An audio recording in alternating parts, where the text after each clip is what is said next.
Une liste attendue avec impatience. Le nouveau chef du gouvernement sénégalais a dévoilé vendredi soir le visage de son équipe ministérielle.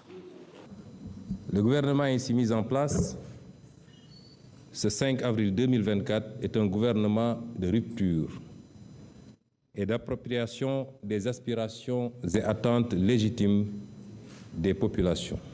Pour incarner la rupture, Ousmane Sonko a voulu s'entourer de technocrates n'ayant pour la plupart jamais exercé de fonction ministérielle. Sur les 25 ministres et 5 secrétaires d'État, la moitié vient du PASTEF, son parti fondé en 2014, qui gouverne pour la première fois. Parmi eux figure notamment Birame Souleye Diop, vice-président de la formation, qui récupère le portefeuille de l'énergie.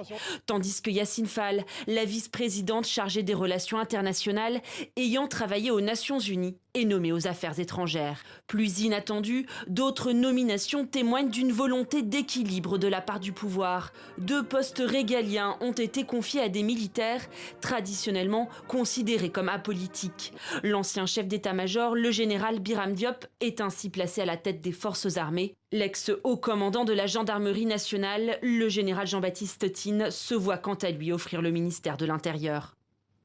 Certains proches du président sortant ont par ailleurs été inclus au gouvernement. C'est le cas de Serine Gueye Diop, ancien conseiller de Macky Sall, désormais ministre de l'Industrie. Je suis très heureux d'entendre le président de la République, M. Bassirou Diomaye Faye, indiquer qu'il quitte la confrontation pour la concertation. Une déception de taille cependant, selon cet activiste. Seules 4 femmes intègrent la nouvelle mouture, tandis que le ministère de la Femme disparaît.